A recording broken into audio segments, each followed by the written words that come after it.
Hello, Bothell parents. In this video, I'll introduce myself and philosophy of teaching, the goals of the course, and how you can help support your child in their learning from home. So to begin with, the name is Mike Baum.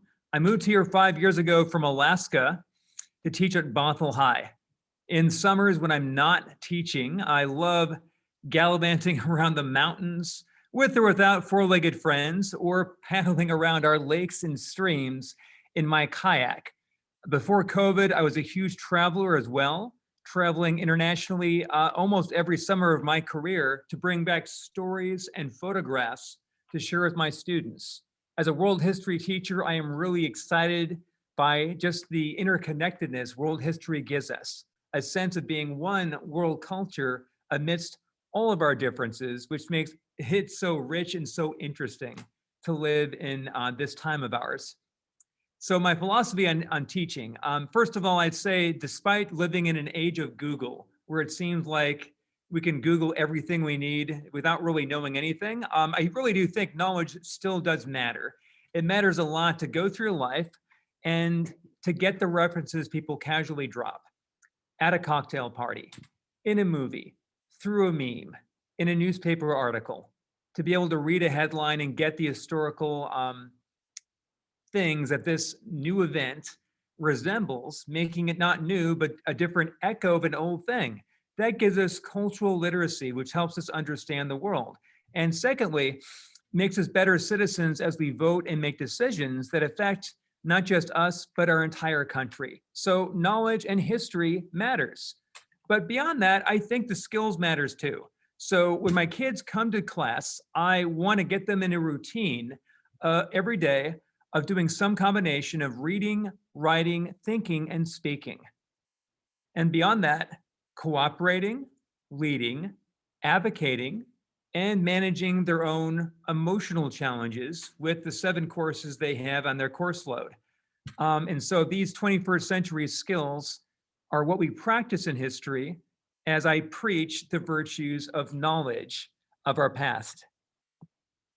The course itself is called Modern World History. So by modern, what we mean is the fact that we can look around the world today and see a few different types of government with names with Greek roots, or people wearing more or less the same kind of clothing, probably made by Levi's.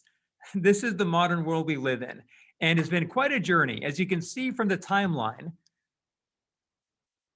from about the year 1450, the world increasingly has been called modern. And so what we do in the course is we try and start right around here, or perhaps with a little bit of background on the Middle Ages, tracing history with all these isms, ideas and concepts, revolutions, and industrial revolutions. So we're going to look at the cultural ideals of the Renaissance, the Age of Discovery, and transatlantic slave trade.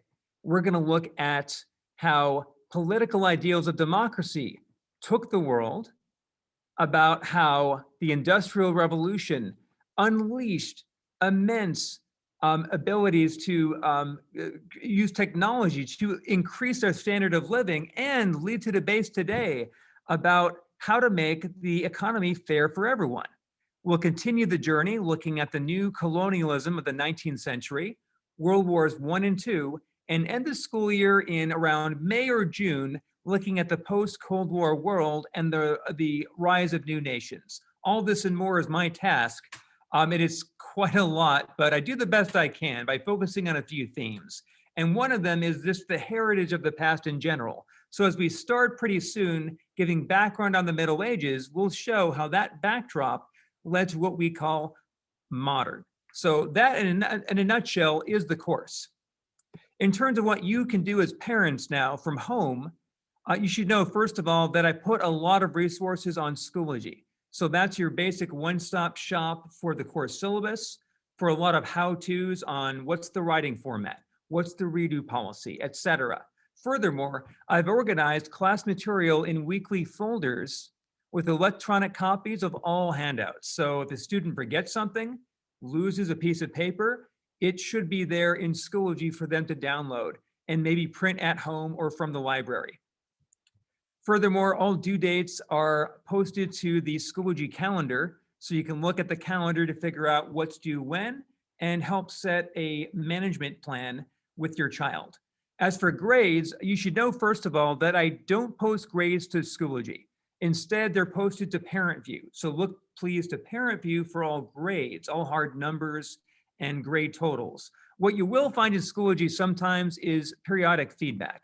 So for example, for essays, it's pretty easy for me just to type in some comments for the student on an essay. And as we track the growth of their writing over the school year, we can, kind of trace where they've been and how they're progressing. In terms of late work policies, you should know that in this district, as of last year, late work is allowed. So I will accept late work. And 50% is the lowest score anyone receives on an assignment. So there's no zeros anymore. Every assignment is 50%, which could be just a low grade, or it could mean it's missing. Now, if the assignment's missing, I put a missing note in Parent View. So missing really does mean missing, and any other grade means it was graded. And if the student has questions, then they should see me for help on a grade or for an opportunity to redo an assignment, which I allow for quizzes and for writing assignments. Those are the ones where if the student, can prove that they've improved in their skills in writing, or if they studied better and can do better to show me what they know, I am glad to give them that opportunity. Well, that's the time that I have. So you should just know I'm here to help. Before school, after school, during lunch, I've got time, and often it takes just 5 minutes to clarify a concept, help with something a student's confused about, give more feedback on an assignment, and I just wish students saw me more for the help that I'm here to give. So the way to make an appointment with me is to either see me in person or just shoot me an email, mbaum@nsd.org, and I'll get back to you within 48 hours. So with that, Bothell parents, nice to meet you remotely. I look forward to talking to you soon. Bye-bye.